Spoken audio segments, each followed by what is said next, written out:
little bit last weekend, and this weekend we decided to focus on the gremlin just a little bit. I don't know why, it just started snowing finally here in the middle of December. We finally got a bunch of snow and ice and all the elements of winter up here in Montana, so it just seemed like a good time to start tearing the gremlin apart finally. But I figured while I had it kind of bare bones, we could look at a few things I get a lot of questions about. Biggest question I always get about is how I got the exhaust to work and all that good stuff. Well, I always just buy the cheapest LS block huggers on eBay. You can get this kit for like $90 shipped. It actually comes with all the hardware, gaskets, flanges, all that stuff. So pretty good deal. But the thing about it is you know, you might be able to use it as a factory set, but when I was building this, I just kind of built this hastily, but it's always worked and I never changed it. So I basically cut the flange off. So this used to be right here. I cut that off, and then I had a piece of 2 1/4, I don't know, I think this was like a 45 or something, exhaust elbow. And as you can tell, it's kind of turned. It's not like flat, it's not flush, but it's kind of turned at an angle. And then basically I was able to just kind of jam, this hole was big enough, I was able to just kind of jam that in there. And then this used to be straight here. Kind of stuck that down in the car. Got it kind of where I wanted, just did some marking on it. And you know, just trimmed it and welded this thing on here. I mean, like I said, I just kind of threw this thing together, but it's never leaked and it's never had any problems, so I never did anything with it. But I will have to change it this time around. Now, you do have to do all this goofy stuff here to clear the cross member and to clear your starter, because the starter's kind of a big deal. But now I put a dimple in it here, and I didn't ever really have to use it. The only reason these two wear patterns are here is last year when we were first starting to build motor mounts, you know, we had some problems, you know. I had a couple of guys saying that they could, you know, take my ideas on the paper and build them, and so I had all these oddball sets that kind of got built, and so I would try them and I'd leave them in the car for a week at a time and drive them around. Well, basically every one of them would wear in a different place because they wouldn't set the motor right. But anyway, so that's what these wear marks are. They're not actually from the updated set of motor mounts. But the dimple does have to be there. Probably doesn't have to be that big, but it just has enough room. So, but I'm probably going to have to change this exhaust. One of the big reasons we're pulling the engine out is because we've never hit the oil pan. We've never really had any problems, but we may as well just get the short oil pan in here so we don't have to think about it anymore.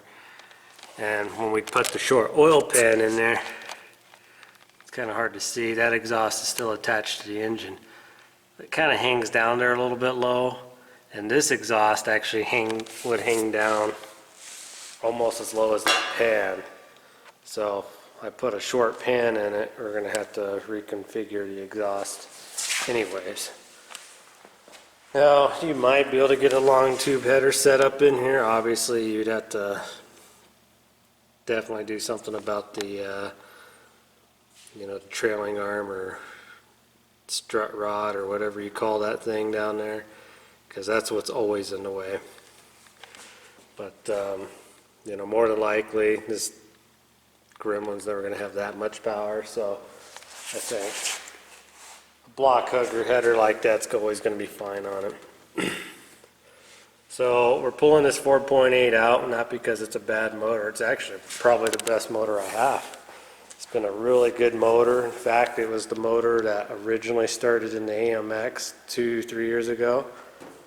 It's ran perfect forever. We put a lot of miles on it. The motor had 119,000 or something, or 90,000. I can't remember what the motor had on it, but it wasn't a lot of miles. We probably put 7,000 miles on it in the AMX before we pulled it out, and then this motor sat around for about a year in storage with no heads or anything on it. And then we had a wore out 5.3. I took the heads off of it and put them on this motor, and this motor made its way into the Gremlin. And you know, as most of you know, the wife drag races this thing, and she drives it from here to the drag race track, which is 120 miles or so from here.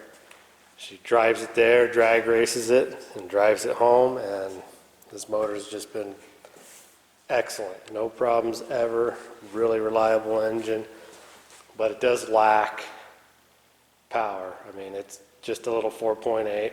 It might make 270 horsepower or something like that. It doesn't make a lot of power. And, you know, we could soup it up and do some stuff to it and spend the money on it, but we kind of want to take, since this motor's been such a good motor, and it is a flat top version of the 4.8, where it factory flat top pistons, we do want to take this motor, and then more than likely it's going to end up in the Javelin with a turbo or something on it. So we figured, since this motor's always been the tradition that it starts out the projects and rotates, then it's going to end up in there. And then, as you've heard me tell everybody a million billion times, that's the 6 liter that's going to go in the Gremlin. But so anyways, we're putting the 6 liter in it, the short oil pan. I might change out the torque converter while I got this apart. I've been criticized on my motor mount instructions where I put, as a tip, you can't install an LS with the transmission hooked together into this car at the same time. And people say, yes, you can. Well, no, you can't. Maybe if you have a low profile oil pan, you can, but if you're running a truck oil pan, you definitely cannot put these together at the same time. There's no amount of angle that you can put the transmission straight down and put this motor in and clear the cross member. Maybe a V8 one you could, I don't know. But with that being said, I got to pull a transmission before I can pull the motor anyways. I might, once I get a new pan for it, I might try to put them together as a unit just to see if they'll go in, but it's really not that hard, believe it or not, to just take the torque converter, or the transmission bell housing bolts, torque converter bolts out, and just separate the transmission from the motor and just yank the motor out. It actually comes out really easily that way.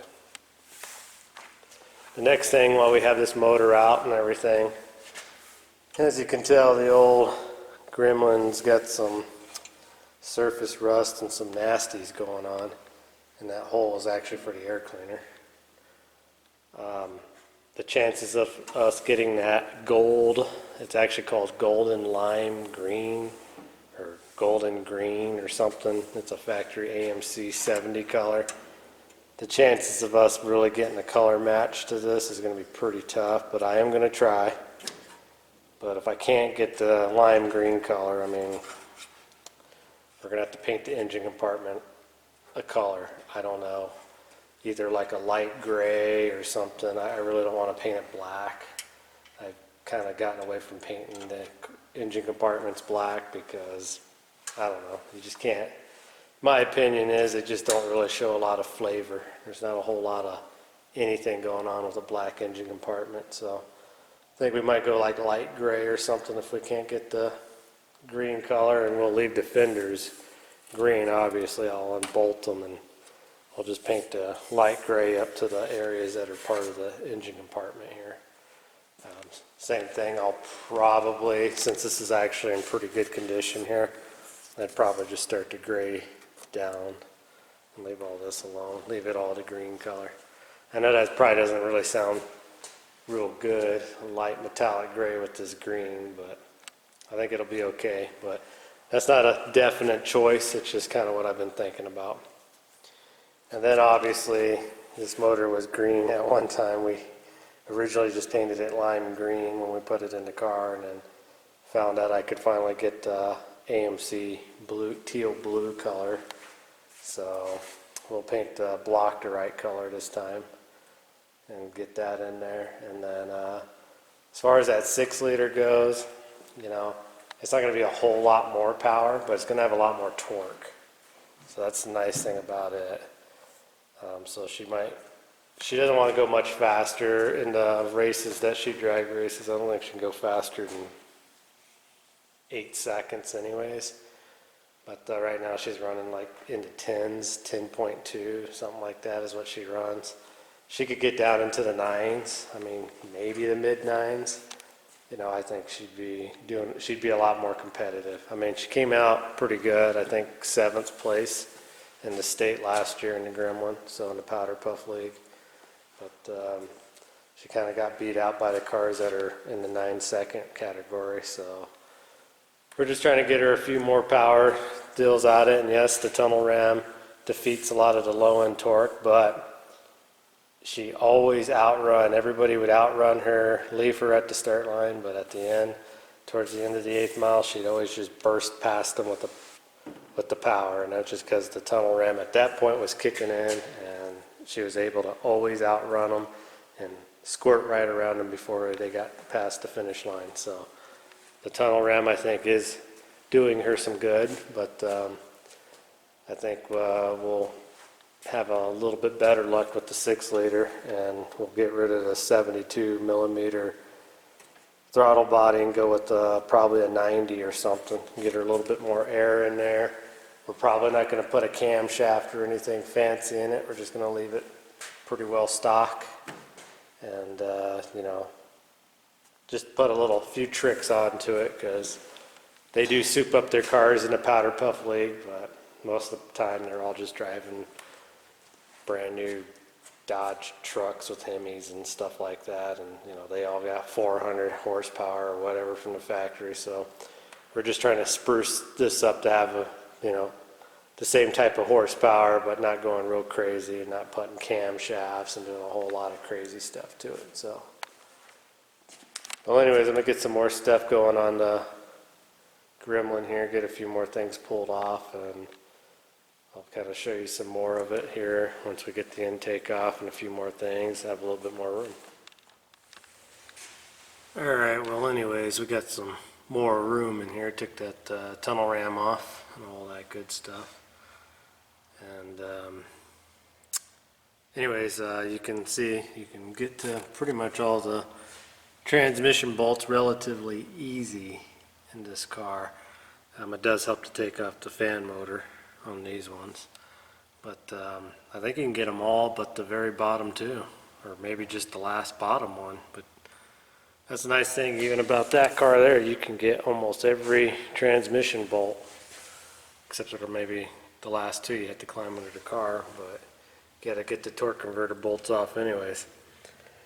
And I should be able to still on this one. That's the other nice thing, is you can actually run your impact with a extension, and you pull your starter out and you can rotate your motor and pretty much pull your torque converter bolts out from the top.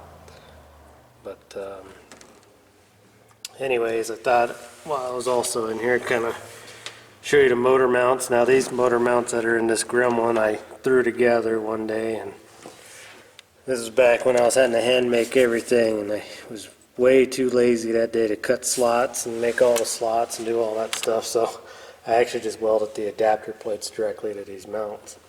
So I didn't have really any adjustability, which the motor set in the car pretty good, but I'm probably going to just put a set of new laser cut mounts on here anyways when I put it back together. And those are the factory rubber mounts that were on this Gremlin when we got it. They're pretty squishy and pretty worn out, but they got the job done for the last year and a half that she's been driving this car. So, and then the exhaust actually sits off to the side there. Might be able to wiggle this in here. That's the other thing too, you can actually put the exhaust on the top. if you do it right. Well, the exhaust on the bottom's kind of in the way because I got the transmission sort of jacked up and the exhaust is kind of caught on it. But anyways, that's kind of how that sat in there. It actually didn't touch the shock tower there. Just like I said, it won't go all the way down right now, but it would come close to it. And we zoom down in there, you can kind of see how far out that collector twists out of the way. And then that gives it plenty of room for the starter, so it's nowhere near the starter, can't overheat the starter. And kind of just kept everything away from the motor the best it could. But yeah, so. But like I said, I'm probably going to have to redo the exhaust on this anyways when I put the new oil pan on, so.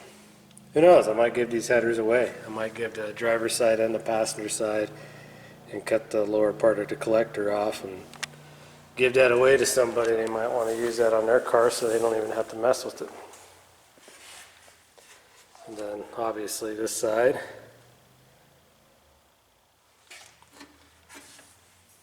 When I was first building this, I dented in the headers here to clear the steering column, but I really don't know if they'd have ever touched or not. But like I said, $100 set of headers that you have to hammer on. I mean, that's the least of your worries, I think. But I don't know. Maybe you don't want to do that, and maybe you want to buy a $700 set of headers, and you don't want to have to hammer on them. But I can tell you this much: if you're going to stuff an LS in a gremlin, you're going to have to probably hammer on your headers to get them in. So. Alright, well, this is going to be kind of a short video. I have my jack under the transmission holding it up, but unfortunately my jack itself is going bad. So it won't lift the car all the way up in the air the way I need it to. Put jack stands under it, so I'm probably not going to pull out the motor today anyways. I got to go buy a new jack, it looks like. And then I've had a few people reach out to me before, but they never get back to me, saying that they've got a grill. It would be really fun and really nice to find a grill that's a little bit better shaped than this one. I mean, I had to just kind of make a wire mesh thing because it has no top. It's been riveted together a whole bunch of times. It's broken on the sides. It's split and missing parts there. But, I mean, it's usable. It's just, I think the gremlin would look so much better if it had a decent grill, or at least a grill that's not falling apart like this one, because even in the car when I put it together, I mean, this bottom part always twists out and it just never looks very good on the car. So if anybody has a grill and they'll actually message me and communicate with me, I'd be happy to buy a grill. It doesn't have to be perfect. It don't have to have the pies, the headlight pie things in them. It doesn't have to have the signal lights, any of that stuff. We just need a basic grill.